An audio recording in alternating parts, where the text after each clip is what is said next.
This summer, fall in love with DC all over again. District Bridge's summer bucket list is back. Think frozen cocktails at local bars, splashy pool days, museum adventures, fun challenges that support small business and spark everyday joy. Top players could win up to $250 in gift cards and prizes from the places that make DC feel like home. The party is running through August 15th. Sign up for free at districtbridges.org/DC Summer Bucket List. Today on CityCast DC, there's a special election next week for a vacancy on the DC Council, and the leading candidate is the guy who just got expelled from the same seat after being indicted on bribery charges. Council members are already pondering whether to eject Trayon White all over again if he wins his seat back. But in the meantime, the voters get a say, and they actually have a few candidates to choose from. WAMU's Alex Koma is here to walk us through the state of the race.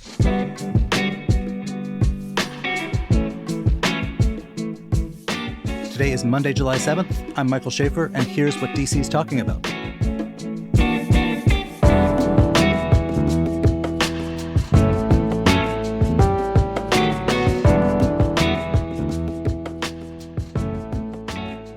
Hey, Alex. Hey, great to be here. So you've been covering this. Ward 8 Councilmember Trayon White. So for people who have not been following it, he was expelled from the DC Council in February. This is after he was arrested on bribery charges last summer. It came with pretty delicious visuals of him allegedly taking these bribes in a car. So they expelled him, and it became pretty clear he was going to run again. He's already won that seat once after the indictment came out, was thrown out, and now I guess we want to know, is he going to win his seat back? I mean, he is certainly the overwhelming favorite. Basically, from the moment that he was expelled, as you say, he was making noises about running again. Because, look, he styles himself the political protege of Marion Barry.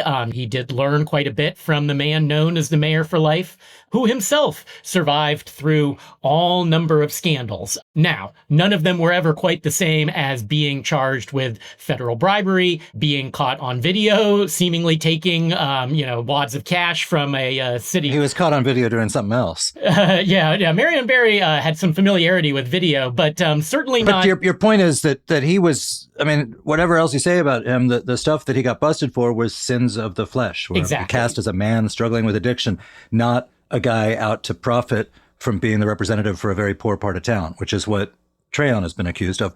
Can you talk about the feeling in Ward 8 itself about the election? He's this is a guy who's ran pretty strong there historically. Has anything changed? He's a 3-term council member for a reason. He's extremely popular there. He remains so, even after all of this. That's not to say that everybody still loves him. I mean, certainly there are people who felt betrayed by, as you say, this isn't just he's addicted to drugs, he's caught doing drugs on camera. This is him trying to allegedly trade his position in city government for cash. So that's broken trust with some people, but there were lots of people who didn't really like Trayon before this, who questioned his ability as a council member, who remembered, say, the anti-Semitism scandal where he was on video implying that Jews control the weather. That's not true, fact check. Which is, for the record, not true. Then there are lots of people who didn't care about any of this. And so what's one more scandal? To them, this is yet another instance of the federal government coming after black politicians, which, let's be honest, the FBI does not have the greatest track record with historically. So there's some built up distrust here. And, Trayon has earned a lot of loyalty from his commitment to, he's just a guy who shows up, whether it's at a shooting or a funeral or a cookout. He is omnipresent, and that has not changed, despite him being under federal bribery charges. And for a lot of people, that's not going to change how they vote.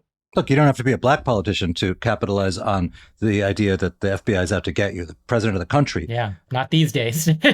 was reelected, despite having been convicted. During Trump's campaign, they used all of this as a sort of badge of honor. We are being targeted because they're afraid of us. How is Trayon White approaching the campaign? Is he talking about it? Is he wielding it in that way? What's he doing out there on a day-to-day basis around the ward? Yeah, at first it seemed he might pursue this approach. Right after he was indicted, he went to Reverend Willie Wilson's church in Anacostia, very much the same venue that Marion Barry used to use to sort of ask for forgiveness and yet point the finger at the federal government and say they're coming after me. And so I think a lot of us were expecting him to sort of replay that playbook, and he's done a little bit of that. But I think that his lawyers have also cautioned him to say that, hey, look, man, you haven't gone to trial yet. He's not going to go to trial until 2026. So you at best avoid saying too much about this in public. And he has mostly been pretty disciplined about that. He will maybe infer that they're coming out to get him, or he'll make allusions to, the government not wanting the voice of Ward 8, in government, stuff like that. But in general, he said, oh, I can't talk about it. What is his pitch, though? I mean, here he is. You're under indictment for bribery. You have been evicted. You've been kicked out of the council by all of your colleagues. So what does he say to his potential voters about what he is going to do, why they should put their vote in him? So first, I should say, to level set, he has just not been campaigning a tremendous amount. I mean, he mostly knows that he doesn't need to. He has close to universal name recognition in the ward. A lot of people don't even know that he was kicked out in the first place. So he, has not been showing up at a ton of forums. So we have not heard a huge amount of his pitch other than what, we see, say, on Instagram, his chosen method of communication. But to the extent that he is making a pitch, he's saying, there's no voice for Ward 8 at the council right now. They're depriving you, of your say. And I am someone who has been speaking for Ward 8 for 12 years at this point, even longer if you count his time serving on DC's local school board. So his argument is simply, I've been your voice. They tried to take me away, put me, right back there. And you show them that even though as you say, I was reelected in the general election, despite being indicted, that I deserve to be here. And that, essentially it's a, show those downtown, bureaucrats what you think of them kind of message, which is not without some appeal to a lot of people. So it's summer in DC. It's hot as the blazes. There's sort of not a lot of evidence of like a pitched campaign going on. There's obviously, it's a news environment where there's a lot of other stuff snagging people's attention. So you've got some people running against him, albeit maybe struggling to break through in terms of getting attention. Who are these people? Who's running against him? Yeah, so the field started quite large and has winnowed a bit because, you got to do the hard work of getting your signatures to get on the ballot. So we've got 3 opponents, all of whom have long histories in Ward 8 politics. There's Salima Dofo, who represents some neighborhoods in Congress Heights as an advisory neighborhood commissioner. If his name sounds familiar, it's because he was just on the ballot last year running against Trayon White in the Democratic primary. He finished second, but still kind of a distant second. Then there's Mike Austin, who has run for this seat before against Trayon back in 2020. He used to work for the old Ward 8 council member, LaRuby May, who Trayon beat back in 2016 to become council member. So he's kind of an institutional candidate, very close with the mayor and her people. And then there's Sheila Bunn, has also run for this seat before. Are you noticing a theme? She used to work for Ward 7 council member Vince Gray for many years. She worked for Eleanor Holmes Norton, the DC delegate, for many years, sort of running a campaign as, the experienced hand, the person who knows City Hall well and will be able to get things done. And while she has not attracted the outright endorsement of city council members, there have been a number of DC council members who have contributed to her campaign, and she's broadly seen as maybe the top option besides Trayon in this race. Do any of them stand a chance? I mean, it sounds to me like you don't think so.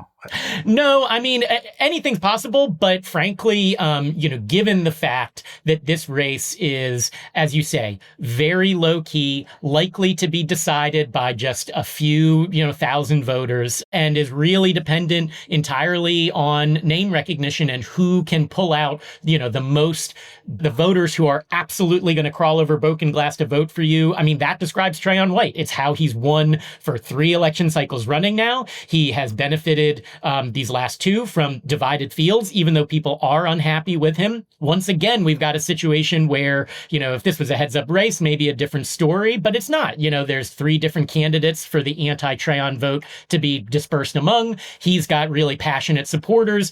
Everybody knows who he is, for better or worse. He hasn't, spent any money on this campaign, and he pretty much hasn't needed to. So, anything's possible, but... Will it be decided by ranked choice? No. Even though, Lord knows on this podcast, among many others, we've talked about Initiative 83, which is bringing ranked choice for specifically situations like these to DC elections. That has not been funded and has not taken effect and may not for some time yet.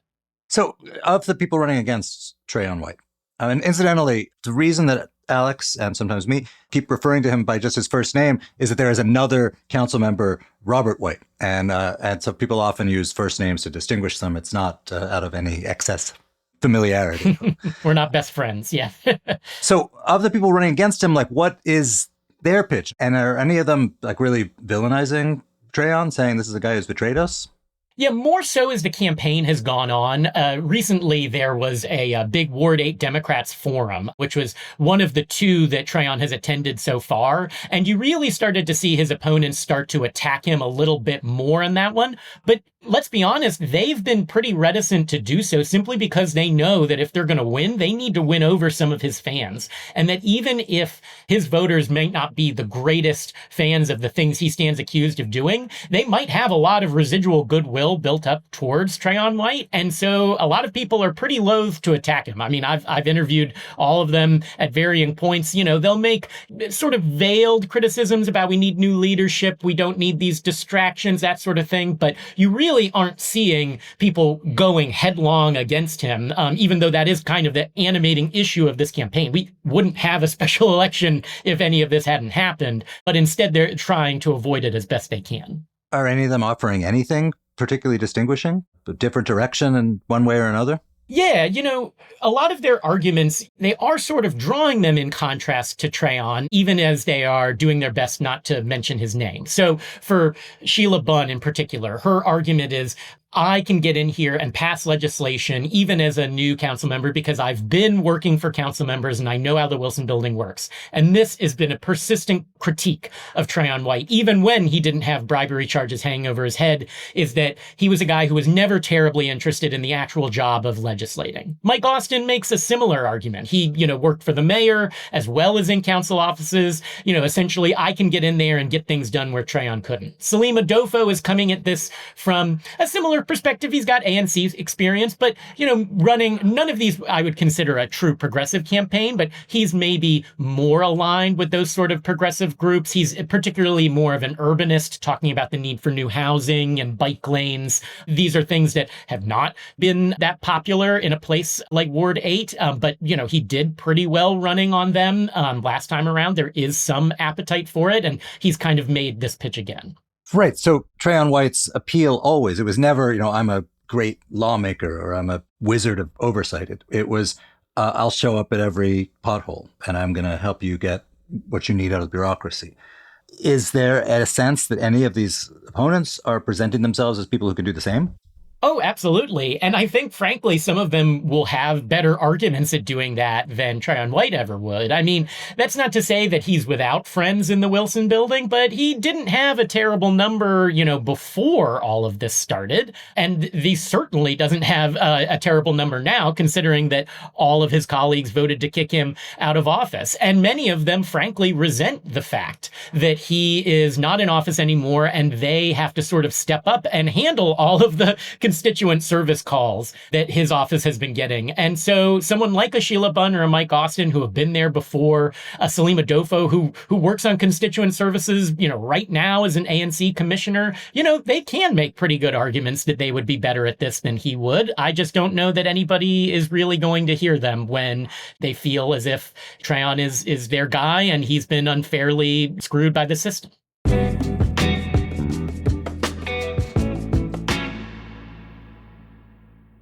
If you're a CityCast superfan, then you probably know that we've teamed up with a new platform called Backroom to help keep our conversations going outside of the podcast, and maybe even turn them into real solutions. We knew CityCast listeners cared about this city, but your response really proved it. The pilot packed out, but Backroom has opened a few more spots just for you. Backroom brings people together in focused discussion rooms to talk through local issues, exchange ideas, and work toward shared takeaways. It uses AI to support the conversation, not by steering it or adding content, but by helping participants express themselves clearly and cutting through the noise that so often gets in the way of progress. Then, based entirely on the ideas and arguments shared in the room, Backroom proposes a clear, actionable solution that reflects the group's collective thinking. So if you've ever wanted to go deeper after a CityCast DC episode, this is the place to do it. Help shape solutions for your block, your neighborhood, your city. Head to the link in the show notes to join the pilot or hop on the waitlist. Spots are limited, so sign up now to be one of the first to test out Backroom. Backroom, a platform for problem solvers. All right, suffice it to say, we are in some morally ambiguous times right now, rife with hot-button issues. So it makes sense that we'd need help sorting through sticky situations and moral dilemmas. Enter philosopher and New York Times ethics columnist Kwame Anthony Appiah. He'll be at the Library of Congress on July 24th for a live event, Ask the Ethicist, hosted by the library's John W. Kluge Center. Explore real-world moral dilemmas and cast your vote on what you would do. Then hear how one of today's most influential public philosophers thinks through the same questions. Thoughtful, engaging, and full of surprising moments, this interactive program allows you to reflect on everyday ethical questions in a way that's personal, relevant, and fun. That's Ask the Ethicist on July 24th at the Library of Congress. Get free tickets at loc.gov/live. Hey, when someone else's negligence changes your life forever, figuring out what to do next can feel overwhelming. You need lawyers who won't back down. The NACE Law Group has been winning serious injury and wrongful death cases in D.C. for decades. They don't just settle, they fight for real justice, and they're not afraid to take cases to court to get it. You might remember them as Paulson and Nace. It's the same trusted lawyers, just a new name. If you need someone in your corner, reach out to NACE Law Group for a free, no-obligation consultation. Visit WashingtonDCInjuryLawyers.com or call 202-463-1999. That's 202-463-1999. So this is what's amazing to me, though. Trayon White, if he returns to office, it will be a very embarrassing thing for the city in terms of its national political reputation at a time when people are legitimately worried about home rule. Congress will no doubt seize on this. Look at these irresponsible people. They put a crook in office, blah, blah, blah. And as you said, every single one of his colleagues on the DC Council voted to expel him. Why have none of these people, not the mayor, not any of the other electeds, stood up to endorse somebody? I mean, this is sort of a moment when leadership might say, we're going to anoint so-and-so, or we're going to throw our weight behind so-and-so, and we've got enough juice to help get this done. It seems to me like a real dereliction. What's the argument from the other electeds about why they are not engaging in that way? Yes, no one in DC politics is thrilled to be asked about Trayon in this moment for two reasons. The first is I think that their rationale is if they come out, someone who's not from Ward 8, and they come out and they endorse someone who's not Trayon, that this will be seen as yet more evidence of the conspiracy against him. That this would be, especially if that politician is white, let's be honest, that would be seen as like, oh, this is the system working to oust Trayon. So I think that's part of it. And the other half is just pure political concerns. A lot of these politicians represent the entire city. They have got to, be accountable to Ward 8 voters as well. And as we've established, many of them still like Trayon. So if the mayor, who's getting ready to run for re-election next year, or, Robert White, who might be running against her, that sort of thing, if they're thinking about needing to appeal to many of these same voters pretty soon, why take a chance when you think the guy's going to win anyway? The why, I guess, would be because you believe this would be a crisis for the city. Principles? Imagine. So listen, it is, again, it's the summertime. It's not an election year. The news environment is such, this is not getting a whole lot of ink or pixels or whatever. What do we expect turnout to be? Yeah, so, I've heard people go a couple different ways on this. Ward 8, like, many of, the city's poor areas, does struggle with voter turnout in general. But this has been, by virtue of Trayon's involvement in this, really attracting a lot of attention, at least locally. And so I think that it is possible that we could see slightly higher turnout. But as I said, we're still talking about a few thousand voters tops here. I mean, this is going to be, it's a special election in an off year when most people in DC are not thinking about politics. Is there a conventional wisdom on who would benefit if more people voted? I think the more people that vote, the more concerned Trayon should be, because he is going to benefit from, exactly as I said, the small, loyal cadre of voters. And I just don't know whether there is enough, money being spent, effort being spent to turn out additional voters who would not ordinarily be engaged in this process to really imperil him. But I guess we'll see. So, in D.C., when we talk about a political figure coming back from disgrace to bad stuff, people's minds turn to Marion Barry, who launched his political comeback after he was served time in jail from Ward 8. And there was an instinct that he capitalized on to stand by your man, to be really suspicious of the authorities and so on. Ward 8's not quite the same. I mean, geographically, it's quite different than it was then. And in after the most recent census, they changed the boundaries of Ward 8. So now it includes a lot of like Navy Yard Stadium areas that are richer, that are whiter, that maybe don't have as many people who feel like a visceral feeling of relatability to somebody who feels prosecuted by the FBI. Is there any sense that the community in Ward 8 is less receptive to the stand by your man argument? Yeah, I would say that there is no doubt that, Ward 8 has changed since the days of Barry. As you observe, it includes Navy Yard now as part of the most recent redistricting. That is a section of town with a very different constituency when you're talking about income levels, a mix of races. These are people who are not going to feel like the downtrodden of society in the way that someone in, say, Bellevue or Washington Highlands might. And, it's also worth saying that the rest of the ward has changed as well. Anacostia is not what it was. It's seen a lot of new development. It's not the same. There's no doubt. And I think it's worth mentioning that the political establishment in Ward 8 has thus far, even though there are some members of it who remain loyal to Trayon, you saw in the Ward 8 Democrats straw poll last weekend that they ranked Mike Austin as their top candidate. Probably not surprising. That's a kind of party insider event where you're not going to get the, populist fervor behind Trayon White. But I fully expect to see some other candidates pick up some percentage of the vote. But I think a lot of people are going to be voting on this just based on the name recognition and brand loyalty, as it were, to a guy like Trayon who's been around for so long, and say, I don't believe the federal prosecutors. And when the federal prosecutor's office is headed by Janine Pirro, maybe that's a more relatable position than it is normally. Yeah, although just for the record, the government was headed by Joe Biden when he was indicted.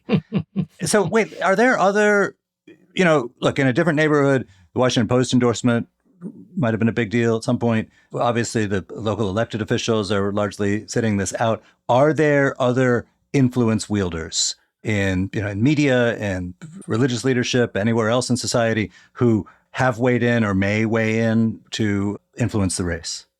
Yeah, that, as you say, if this was happening in Ward 3 in the upper northwest sections of the city, the Washington Post endorsement is the thing that everybody waits on, right? The make or break deal. But in Wards 7 and 8, the southeast sections of the city, where the Post is viewed very skeptically, that if anything, even if they do endorse somebody, that might just have the effect of strengthening Trayon's odds.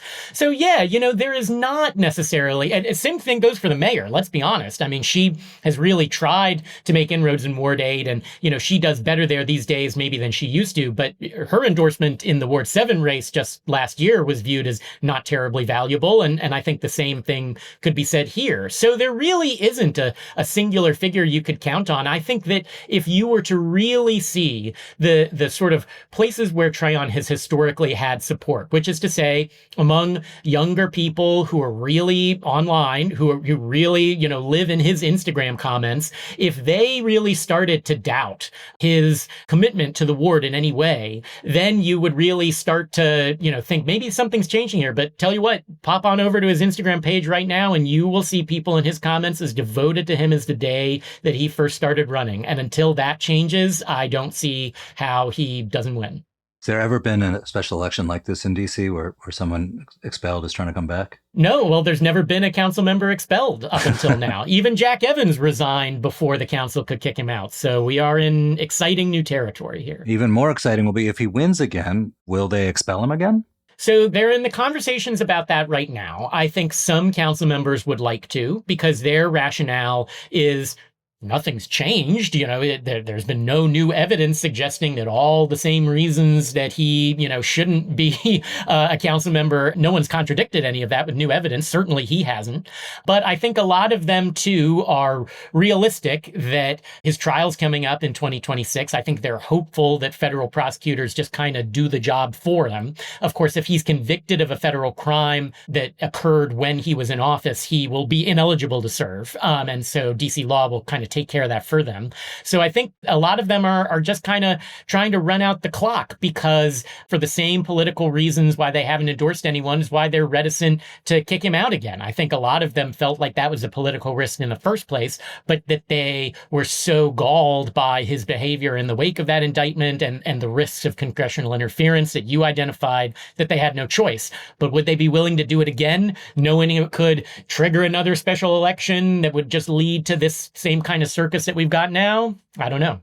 Well, right. And they have certainly shown a willingness to disregard the will of the voters. They've now look likely to once again override this referendum about tipped minimum wage for restaurant workers.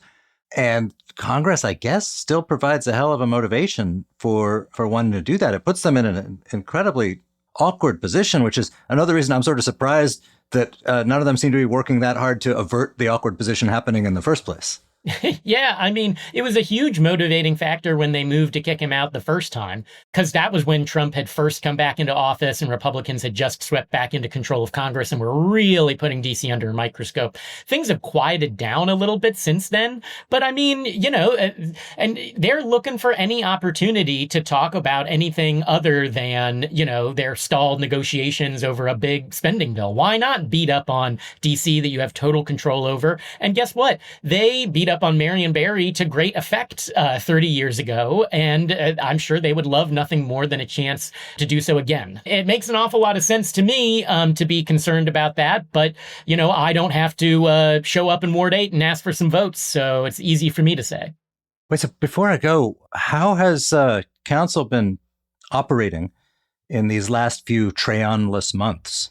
Yeah, well, as I mentioned, it's a case of the more things change, the more they stay the same, because he was not a super vocal legislator. He was not really arguing in favor of, his preferred policies, even though it is budget season. And this is when, you would have a ward council member showing up for their policies X, Y, and Z. If you recall last year at about this time, Trayon just basically headed out of town for a vacation during the final budget vote. He was voting it all virtually and not exactly pressing the flesh.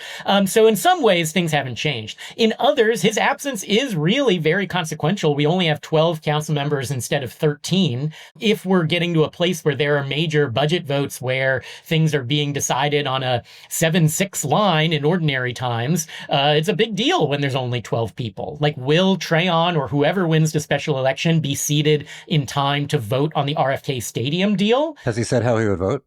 He has generally been supportive of it. He has not mentioned it recently, except for expressing broad support for the concept. He hasn't really weighed on the deal terms itself. But, this is going to be closely divided. Like, it's in a city of 700,000 people. It's crazy enough. We only have 13 people on the council. Now we got 12. And so it is unusual. By the way, has anybody on one side or the other of the stadium debate put any money into this race? No, not especially, but mostly because this race has not attracted a ton of money in general. As I said, all of the candidates involved, with the exception of Trayon, are running publicly financed campaigns, which means that they're incentivized to rely on small donors. And they all kind of have similar amounts of money. Some are doing a little better than others, but it's not like a huge, overwhelming factor. And as I said, Trayon is broken or bent so many campaign finance rules in the past that he can't run with public financing. So ordinarily, you'd expect to see people with big checks swoop in to save him. They certainly did in the primary, but nobody really wants to touch him this time around. Hey, Alex, thank you for being here. Oh, it's always a pleasure. Hey, before we go, I want to give a big thank you to our newest CityCast DC neighbor, Kyra B. Thank you for joining.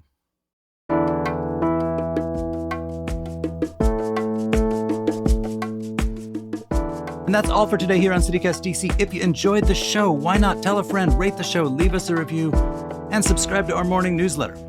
We'll be back tomorrow morning with more news from around the city. Bye.